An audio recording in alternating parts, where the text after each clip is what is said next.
આવતીકાલે ગોધરામાં રહેશે પાણી કાપ, જેને લઈને ગોધરાવાસીઓને હેરાન પરેશાન થવાનો વખત આવશે।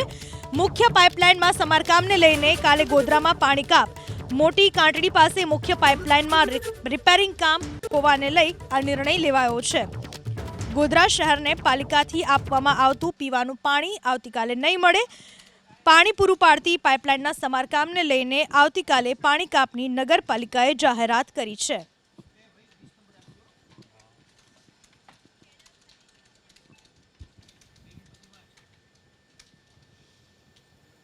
ખેડા જિલ્લામાં ખનીજ માફિયાઓ બની રહ્યા છે બેફામ, અને બેફામ રીતે તેઓ ખનન કરી રહ્યા છે। આટલી વખત ખનીજ માફિયાઓની કરતૂત સામે આવ્યા બાદ પણ હજુ કોઈ નક્કર કાર્યવાહી નથી થતી। ખાણ ખનીજ વિભાગનો કોઈ ડર ન હોય એમ વાત્રક નદીમાં ખનીજ માફિયાઓ બેરોકટોક રીતે ખનન કરી રહ્યા છે। નદીમાંથી રેતી કાઢવા નદીનું વહેણ રોકીને રસ્તો બનાવી દેવાયો।